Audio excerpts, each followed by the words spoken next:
બે દિવસ પહેલાંની બોટાદની ઘટના બાબતે આમ આદમી પાર્ટીના પ્રદેશ પ્રમુખ ઈસુદાનભાઈ ગઢવી અને એમના ધારાસભ્ય ગોપાલ ઇટાલિયા એ પ્રકારે જે નિવેદનો આપી રહ્યા છે અને અરાજકતા ફેલાવી અને પોતાનો લૂલો બચાવ કરી રહ્યા છે. વાત એવી રીતે કરી રહ્યા છે કે પોલીસે જાતે હુમલો કર્યો. બીજું એ છે કે ભારતીય જનતા પાર્ટીના કાર્યકર્તાઓએ હુમલો કરાવડાયો. ત્રીજી વાત એવી કરી રહ્યા છે કે પોલીસે જાતે પોલીસવાળાને ઊંધી પાડી. આ બધી જ વાતો હાસ્યાસ્પદ છે. સભા કોણે બોલાવી હતી? સભા તમે બોલાવી હતી. ગુજરાતના ભોળા ખેડૂતોને ફસાવી આવી રીતે સભા બોલાવી અને પછી એની ઉપર જાતે ને જાતે હુમલો કરવો, આ બધા જ વિડીયો છે. કોણે હુમલો કરાવ્યો, કોના હાથમાં પથ્થર છે, કોણે પોલીસવાળાને ઊંધી પાડી, બધા જ વિડીયો છે. મારા ગોપાલભાઈને કેવું છે અને સુદાનભાઈને કેવું છે. અને એ લોકોની ધરપકડ કરવામાં આવી છે એટલા માટે તમે એનો બચાવ કરો છો કે એમને ખાવાનું નથી આપ્યું, આ નથી આપ્યું, તે નથી આપ્યું. તમારા ગુંડાનો તમે બચાવ કરવા માટે બહાર મેદાને પડો છો.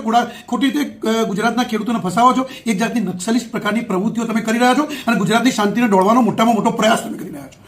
બીજી વાત એ છે કે ગોપાલભાઈ જ્યારે એવું કહી રહ્યા હોય કે વિધાનસભાના જે વિડીયો છે એ જાહેર કરવા જોઈએ. ગોપાલભાઈને મારે કેવું, તમે પહેલી વખત વિધાનસભામાં આવ્યા છો, હજી તમને ખબર નથી, વિધાનસભાની પદ્ધતિની ખબર નથી. વિધાનસભા જ્યારે ચાલુ હોય છે ત્યારે આખી જ વિધાનસભાના બિલ્ડિંગમાં આવેલી દરેક ચેમ્બરમાં લાઈવ દેખાતી હોય છે. અને એમાં ખાસ કરીને પત્રકારોની ચેમ્બર અને વેઇટિંગ રૂમ એ બધામાં લાઈવ દેખાતું હોય છે. એટલે આવો કોઈ સંવેદનશીલ બનાવ બને કે કોઈ ધારાસભ્ય સાથે કચરા પોતું કરાવે, નહીં દેખાતું હોય. માત્ર ને માત્ર ગુજરાતની અંદર તમે ખોટા ગપગોળા ફેલાવવાના અને ગપગોળા ફેલાવીને ગુજરાતને તમે એવું માનો ગુજરાતના લોકોને ખબર નથી પડતી. બધી ખબર પડે છે કે તમે ગપગોળા ફેલાવી રહ્યા છો. અને હું તો તમને કહું, તમારી જોડે કોઈ એવી સાબિતી હોય તો મને બતાવો.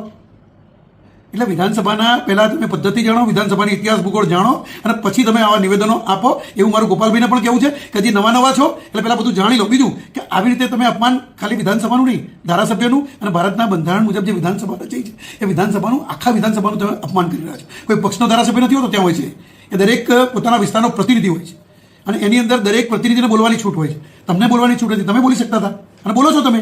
એટલે એવા અમે એવું નથી કહેતા કે ભાજપના ધારાસભ્યને ન બોલી શકાય. એટલે પેલા નીતિ નિયમો જાણવા, યાર. ધારાસભ્ય બન્યા પછી નીતિ નિયમો જાણી અને પછી નિવેદનો કરવા. અને જ્યારે તમે આ બધી વાતો કરો છો, તમે કઈ પ્રવૃત્તિઓમાં ફસાયેલા છો તમને નથી ખબર. ભૂતકાળની પર તમારી પર કેટલા કેસો થયેલા છે, તમારા બોલવાનું શું છે, તમારા મારામારી તમે કેટલી કરી ચૂકેલા છો. અને આ જ ઈસુદાનભાઈ દારૂ પીને ભારતીય જનતા પાર્ટીના કમલમ કાર્યાલય પર હુમલો કરી ચૂક્યા છે અને એનો કેસ